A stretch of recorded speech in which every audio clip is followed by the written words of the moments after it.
ಪರಮ ಪ್ರೇಮಿಗಳಾಗ್ಬಿಟ್ಟಿದ್ದಾರೆ ಅವ್ರು ಈಗ.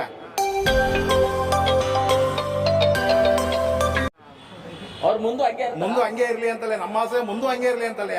ಅವ್ರು ಬಿಗ್ ಬಾಸ್ ಮಾತ್ರ ಅಲ್ಲ, ಮುಂದೆ ಹಂಗೆ ಇರಲಿ, ಅವ್ರು ಲೈಫಲ್ಲೂ ಹಂಗೆ ಇರಲಿ ಅವ್ರು. ಆದರೆ ತಂದೆ ತಾಯಿ ಮಾತ್ರ ಈಗಲೇ ಅವರು ಅಳಿಯ ಅಂತ ಸ್ವೀಕರಿಸ್ಬಿಟ್ಟಿದ್ದಾರೆ. ಯಾಕಂದ್ರೆ ಅಷ್ಟು ಇಲ್ಲದೆ ಇಲ್ಲ ಇದ್ರೆ ಬ್ಲ್ಯಾಕ್ ಸ್ಟೇಟ್ ಯಾರು ತಂದು ಕೊಡಲ್ಲ ಸುಮ್ಮನೆ. ಅವ್ರ ಮನಸ್ಸಲ್ಲಿ ಹೆಚ್ಚು ಉಳಿದಾಗ ಮಾತ್ರ ಕೊಟ್ಟಿದಾರಲ್ಲ, ಅದು ಎಲ್ಲರಿಗೂ ಸಂತೋಷ ಆಯ್ತು.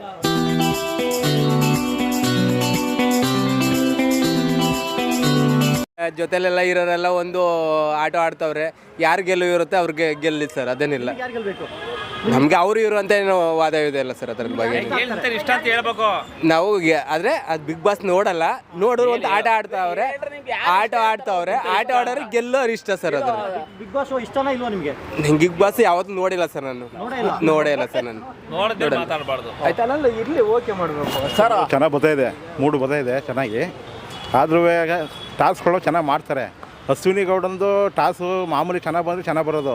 ಅವರೇ ಮಾಡ್ತಾರೆ ಅಂತ ಸ್ವಲ್ಪ ಗಿಲ್ಲಿನ ಅಲ್ಟ್ ಮಾಡ್ತಾರೆ ಜಾಸ್ತಿ. ಅವರೇ ಮಾಡ್ತಾರೆ, ಗಿಲ್ಲಿ ಜಾಸ್ತಿ ಮಾಡ್ತಾರೆ ಅಲ್ಟ್. ಹಾಗಾಗಿ ಅವ್ರಿಗೂ ಫೈಟ್ ಬಿದ್ದಿದೆ. ಆದರೂ ಗಿಲ್ಲಿನೇ ಟಾಪ್ ನಂಬರ್ 1 ಬರೋದು, ಅವನೇ ಗಿಲ್ಲಿನೇ ಬರೋದು. ಆದರೂ ಅಶ್ವಿನಿ ಗೌಡ ಏನು ಮಾಡ್ತಾರೆ ಅಂದರೆ ನನ್ನ ಸಪೋರ್ಟಿಗೆ ತಗೊಳಕ್ಕಲ್ವಲ್ಲ ಅಂತ ಅವನ ಮೇಲೆ ಜಾಸ್ತಿ ಇದು ಮಾಡ್ತಾರೆ ಅಶ್ವಿನಿ ಗೌಡ. ಆದರೂ ಅಶ್ವಿನಿ ಗೌಡಂದು ಏನು ಅಂದರೆ ಬರೀ ನಾನತ್ವ ಜಾಸ್ತಿ. ನನಗೆ ಮರ್ಯಾದೆ ಕೊಡಬೇಕು ಅಂದರೆ ಫಸ್ಟ್ ಅವ್ರು ಕೊಡೋದು ಕಲಿಬೇಕು ಮರ್ಯಾದೆನ ಬೇರೆಯವ್ರಿಗೆ. ಅವರು ಆಟೋಮೆಟಿಕ್ ಅವರೇ ಮರ್ಯಾದೆ ಕೊಡ್ತಾರೆ. ನೀನು ತಾನು ಅನ್ನೋದು ಇವ್ರು ಅಂದ್ಬಿಟ್ಟು ನನಗೆ ಬೆಳೆ ತೋರ್ತೀಯ ಅಂತಾರೆ. ಗಿಲ್ಲಿ ಮೊನ್ನೆ ದಿನ ಒಂದು ಟಾಸ್ಕ್ ನಡೀತು, ಇದು ವಾಶ್ ಮಾಡೋದು ಕ್ಲೀನಿಂಗ್ ಮಾಡಿ ಅಂತ ಹೇಳ್ತಾ ಇರ್ತಾರೆ. ಗಿಲ್ಲಿ ಮಾಮೂಲಿ ನೇರವಾಗಿ ಕೇಳ್ತಾರೆ ಹೋಗಿ ಸಾಧಾರಣವಾಗಿ. ಆದರೆ ಅಶ್ವಿನಿ ಮೇಡಮ್ ಏನಂತಾರೆ, ನನಗೀಗ ಹಾಕಲ್ಲ, ಮೈ ನೋಯ್ತದೆ, ಕೈ ನೋಯ್ತದೆ ಅಂತ ಹೋಗಿ ಮನೆ ಕಾಡ್ಬಿಡ್ತಾರೆ. ಆದರೂ ಕಿಚನಲ್ಲಿ ಗಿಲ್ಲಿ ಮಾತ್ರ ಬಿಡಲ್ಲ. ಅವನು ಹೆಂಗೆ ಅಂದರೆ ನಿದ್ದೆ ಮಾಡೋಕ್ಕೆ ಕೊಡೋಕ್ಕಲ್ಲ, ತಟ್ಟೆ ಬಡಿಯೋದು, ಲೋಟ ಬಡಿಯೋದು, ಆದರೂ ಇದು ಮಾಡ್ತಾರೆ ಮಾತ್ರ ಗಿಲ್ಲಿ ಮಾತ್ರ. ಆದರೂ ಏನಪ್ಪ ಅಂದರೆ ಗಿಲ್ಲಿದು ಆಟ ಚೆನ್ನಾಗಿ ಆಡ್ತಾರೆ. ಸ್ವಲ್ಪ ಕಾಮಿಡಿನ ಇವ್ರು ಕ್ಯಾಪ್ಟನ್ ಆದಾಗ ಆ ಥರದ್ದು ಬೇರೆಯವ್ರಿಗೆ ತೊಂದರೆ ಕೊಡ್ತಾರೆ. ಇವ್ರು ಬೇರೆ ಕ್ಯಾಪ್ಟನ್ಸಿ ಕೆಲಸನೇ ಮಾಡಲ್ಲ ಅಂದರೆ ಅವ್ರು ಏನು ಮಾತ್ರ ಅವ್ರಿಗೆ ಎಷ್ಟು ಬೇಕೋ ಅಷ್ಟೇ ಮಾಡೋದು. ಅವರು ಸುಮ್ಮನೆ ಎಲ್ಲನೂ ಮಾಡೋಕ್ಕೆ ಹೋಗಲ್ಲ. ಅವರಿಗೆ ಬಂದಿರ್ತದ, ಅವರು ಕೆಲಸ ಬಂದಿರ್ತದ ಅಷ್ಟು ಮಾತ್ರ ನೀಟಾಗಿ ಮಾಡ್ತಾರೆ. ಇನ್ನು ಬಾಕಿ ಎಲ್ಲ ಮಾಡೋಕ್ಕೆ ಹೋಗಲ್ಲ. ಕೆಲವ್ರು ಹಂಗಲ್ಲ. ಒಕ್ಕಡೆಯಿಂದ ಈಗ ನಾವು ಬಂದಿದ್ವಿ, ಇಲ್ಲಿ ಅಣ್ಣವ್ರ ಸಂಬಂಧಿ ನೋಡೋಕೆ ಬಂದಿದ್ವಿ, ಅಂಬರೀಷ್ ಅವ್ರ ಸಂಬಂಧಿ ಮಾಡೋದು, ಪುನೀತ್ ಅವ್ರು ಬಂದಿದ್ವಿ. ನಮ್ಗೆ ಎಷ್ಟಿಗೆ ಬೇಕು ಅಷ್ಟೇ ನೋಡ್ಕೊಂಡು ಹೋಗ್ತಾ ಇದ್ದೀವಿ. ನಾವು ಇಡೀ ಸ್ಟೇಡಿಯಮ್ ಎಲ್ಲ ಸುತ್ತಕ್ಕೆ ಬಂದಿಲ್ಲ. ಗಿಲ್ಲಿ ಮಾಡ್ತಾ ಇರೋದು ಅಷ್ಟೇ, ಗಿಲ್ಲಿ ಕಾವ್ಯ ಮಾಡ್ತಾ ಇರೋದು ಅಷ್ಟೇ. ಅವ್ರು ಗಿಲ್ಲಿದು ಕ್ಯಾಪ್ಟನ್ಸಿ ಇಷ್ಟ ಆಯಿತು ಸರ್. ಇಷ್ಟ ಆಯಿತು ಅಂದರೆ ಇನ್ನೂ ಸ್ವಲ್ಪ ಮಾಡ್ಬೋದಾಯಿತು. ಆದ್ರೇನಪ್ಪ ಅಂದರೆ ವೈಯಿಂಗ್ ಎಷ್ಟು ಬೇಕು ಅಷ್ಟೇ ಮಾಡೋದು. ಅವ್ರಿಗೆ ಯಾರು ಏನು ಹೇಳಿದ್ರು, ಸುದೀಪ್ ಅವರು ಹೇಳವ್ರೆ ನೀಟಾಗಿ ಮಾಡಿ ಅಂತವ. ಆ ವೈನ್ ಮೈಂಡಲ್ಲಿ ಏನು ಗೊತ್ತಾ, ಬಿಗ್ ಬಾಸ್ಗೆ ಎಷ್ಟು ಬೇಕು ಅಷ್ಟೇ ಮಾತಾಡೋದು ಅವರು. ಇನ್ನು ಬಿಗ್ ಬಾಸಲ್ಲಿ ಧ್ರುವಂತರು ಸರ್ ಒಂದು ಸ್ವಲ್ಪ ಮಾಮೂಲಿ ಆಡ್ತಾರೆ ಅವರು.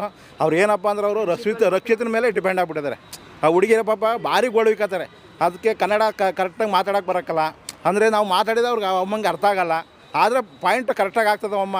ಆದರೆ ಧ್ರುವಂತಕ್ಕೆ ಅಮ್ಮನಂಗೆ ಇವನು ಒಂಥರ ಹುಚ್ಚುಚ್ಚಂಗೆ, ಅವಮ್ಮ ಒಂಥರ ಬರ್ದಲೇ ಭಾಷೆ ಹುಚ್ಚುಚ್ಚಂಗೆ ಆಡಿದ್ರೆ ಇವ್ನು ಸುಮ್ಮನೆ ಕುಡಿತಾನೆ ಹುಚ್ಚುಚ್ಚಂಗೆ. ಅದು ಒಂದು ಸ್ವಲ್ಪ ಜನರಿಗೆ ಬೇಜಾರಾಗಿದೆ. ಆಮೇಲೆ ಅವರು ಇದ್ರ ಮನೆಯಿಂದ ಬಂದ್ರಲ್ಲ, ಅಲ್ಲಿಂದ ಬಂದಾಗ ಅಶ್ವಿನಿ ಮನೆ ಕಡೆಗೆ ಫುಲ್ ವಾಲ್ಬಿಟ್ಟಿದ್ದಾರೆ.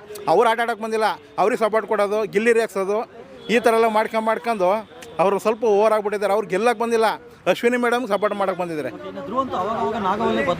ಬದಲಾಗೋದು ಅದು ಸಖತ್ ಎಂಟರ್ಟೈನ್ಮೆಂಟ್ ಇದೆ. ಆದ್ರೂ ಒಟ್ಟಿನಲ್ಲಿ ಅವರು ಇದ್ದೇವಂದ್ರೆ ಬುದ್ಧಿವಂತರು. ಆದರೆ ಸಮಯಕ್ಕೆ ಹೆಂಗೆ ಬಳಸ್ಕೋಬೇಕು ಅನ್ನೋದು ಗೊತ್ತಾಯ್ತಲ್ಲ ಅವ್ರಿಗೆ. ರಘು ಮತ್ತು ಗಿಲ್ಲಿದು ಕಾಮಿಡಿ ರಘು ಸರ್ ಅವರು ಸ್ವಲ್ಪ ಡೀಸೆಂಟು ಕಾಮಿಡಿ. ಇವರು ಗಿಲ್ಲಿ ಮಾಡ್ತಾರೆ, ಅವ್ರ ಮೇಲೆಲ್ಲ ಬಿದ್ದು ಅದಾಡೋದು ಮಾಡೋದೆಲ್ಲ ಮಾಡ್ತಾರೆ. ಆದರೂ ರಘು ನಾಮಿನೇಷನ್ ಮಾಡ್ತಾ ಇರ್ತಾರೆ ಗಿಲ್ಲಿನ. ಆದರೂ ಬೇಜ್ ಮಾಡ್ಕೊಳಕ್ಕಲ್ಲ, ನಮ್ಮ ಫ್ರೆಂಡು ಅಂತ ಇದು ಮಾಡ್ತಾ ಇರ್ತಾರೆ ಗಿಲ್ಲಿ.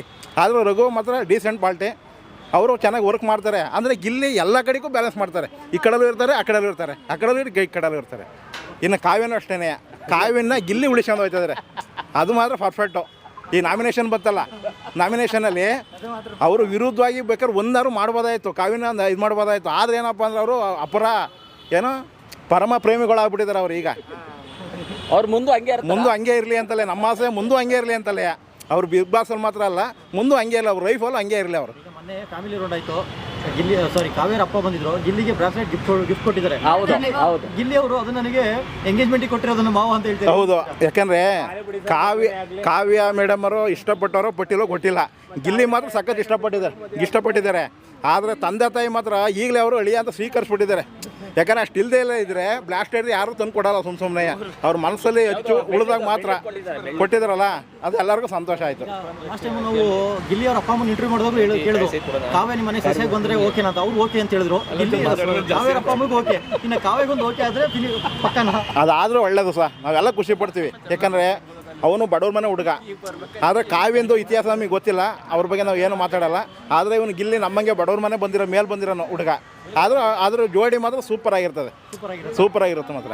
ಸರ್ ಒಂದು ನಿಮಿಷ ಆಮೇಲೆ ಇನ್ನೊಂದು ಸುದೀಪ್ ಸರ್ ಇದ್ದಾರಲ್ಲ, ಎಲ್ಲರೂ ಕ್ಲಾಸ್ ತಾತಾರಲ್ಲ, ಯಾರು ತಾರತಮ್ಯ ಇಲ್ಲ ಸರ್. ಅವರು ಎಲ್ರಿಗೂ ಓನಾಗೆ ಯಾರೇ ತಪ್ಪು ಮಾಡಿದ್ರು ಅವ್ರಿಗೆಲ್ಲರೂ ಕ್ಲಾಸ್ ತಾತಾರೆ. ಆಮೇಲೆ ಅವರು ಅರ್ಥ ಮಾಡ್ಕೋಬೇಕು, ಗಿಲ್ಲಿಗೆ ಆದಷ್ಟು ಹೇಳ್ತಾ ಇದ್ದಾರೆ, ನೋಡು ನೀನು ಕಾಲು ಎಳೆದ ಕಮ್ಮಿ ಮಾಡು ಅಂತ ಅಂದ್ಬಿಟ್ಟು ಅವ್ರಿಗೆ ಗೊತ್ತಿದೆ. ಬಟ್ಟು ಆದರೆ ಅವರು ಎಲ್ರಿಗೂ ಒಬ್ರಿಗಲ್ಲ, ಅವ್ರು ಮಾತ್ರ. ಆಮೇಲೆ ಇನ್ನೊಂದು ಸುದೀಪ್ ಸರ್ ಇದ್ದಾರಲ್ಲ, ರಿಯಲಿ ಗ್ರೇಟು. ಆಮೇಲೆ ಇನ್ನೊಂದು, ನಾವು ಎಲ್ಲೇ ಇರಲಿ ಅವ್ರಿಗೊಂದು ನನ್ನಿಂದ ನಮ್ಮ ಕುಟುಂಬದಿಂದವ ಒಂದು ಒಳ್ಳೇದಾಗಲಿ. ಆಮೇಲೆ ಸುದೀಪ್ ಸಾರು ಯಾವತ್ತಾರ ಒಂದಿನ ನಮ್ಗೆ ಏನಾರು ಸಿಗ್ತಾರೋ ಸಿಗಲ್ವೋ ನಮಗೆ ಗೊತ್ತಿಲ್ಲ. ಆದರೆ ಅವರು ತುಂಬ ಹೆಂಗೆ ಗೊತ್ತರ ಒಂದೊಂದು ಪಾಯಿಂಟ್ನು ಹಿಡ್ಕೊತಾರೆ, ಒಂದೊಂದು ಪಾಯಿಂಟುವೆ ಹೆಂಗೆ ಗೊತ್ತರ. ನೀವು ಇದು ಮಾಡಿದ್ರೆ ರಕ್ಷಿತಾ ಅದಕ್ಕೆ ಒಂದೊಂದು ಸರಿ ಏನು ಗೊತ್ತರ, ಅದು ಭಾಷೆ ಅರ್ಥ ಆಗಲ್ಲ. ಭಾಷೆ ಹೆಂಗೆ ಅಂದರೆ ಹಂಗುಂಟ.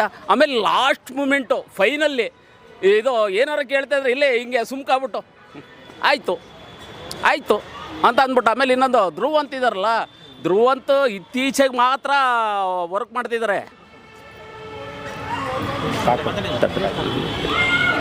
ಸರ್. ಆಮೇಲೆ ನಾವು ಎಲ್ಲ ಇದು ಹಾಸನ ಜಿಲ್ಲೆ ಚನ್ನರಾಯಪಟ್ಟಣ ತಾಲೂಕು ನಾವೆಲ್ಲ ಒಂದು 15 ಜನ ಬಂದಿದ್ದೀವಿ. ಖಂಡಿತ ಎಲ್ಲರೂ ನೋಡ್ತಾ ಇದ್ದೀವಿ.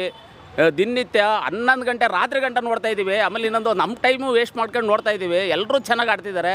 ಬಟ್ ಅದರಲ್ಲಿ ಯಾರು ವಿನ್ ಆದ್ರೂ ನಮಗೆ ಖುಷಿ.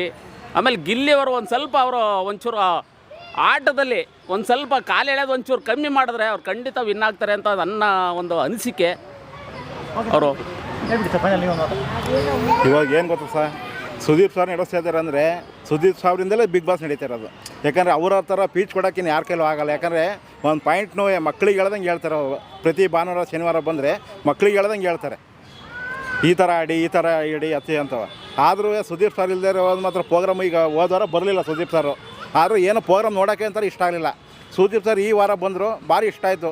ಆದರೆ ಕ್ಯಾಪ್ಟನ್ಸಿ ಗಿಲ್ಲಿ ಇನ್ನೂ ಚೆನ್ನಾಗಿ ಮಾಡೋದಾಯಿತು. ಅವ್ರು ಏನಪ್ಪ ಅಂದ್ರೆ ಸ್ವಲ್ಪ ಟೈಮ್ ಪಾಸ್ ಮಾಡಿಬಿಟ್ರು ಜಾಸ್ತಿ. ಓಕೆ, ಈಗ ಕ್ಯಾಪ್ಟನ್ಸಿ ಇಷ್ಟು ವಾರ ಬೇರೆಯವರಾಗಿದ್ರು, ಅವರಿಗೆಲ್ಲ ಕಂಪೇರ್ ಮಾಡಿದ್ರೆ ಗಿಲ್ಲಿ ಎಷ್ಟನೇ ಸ್ಥಾನಕ್ಕೆ ಬರ್ಬೋದು? ಒಂದು 3ನೇ ಸ್ಥಾನಕ್ಕೆ ಬರ್ಬೋದು ಸರ್. ನಂಬರ್ 1 ಯಾರು? ರಘು ಬರುತ್ತಾರೆ. 2ನೇದು ನ್ಯಾಮಿನೇಟ್ ಆದ್ರೆ ಅವ್ರು ಹೆಸರು ಯಾರು? 2ನೇರು ಇಲ್ಲ, ಇವನು ಇನ್ನೊಬ್ಬ ಇದಾನಲ್ಲ, ಎಂಥದ್ದು ಧನು ಇದಾನಲ್ಲ, ಧನುಷ್ ಇದ್ದಾನೆ. ಆಮೇಲೆ ಇನ್ನೊಂದು ಇದು ಫಿಸಿಕಲ್ ಸ್ಟ್ರೆಂತ್ ಇದ್ದಾನೆ. ಅವನು ಯಾವುದನ್ನು ಬಿಟ್ಕೊಡ್ತಾ ಇಲ್ಲ. ಯಾರು? ಕುಮಾರಶಾರ ಧನುಷು ಯಾವುದೇ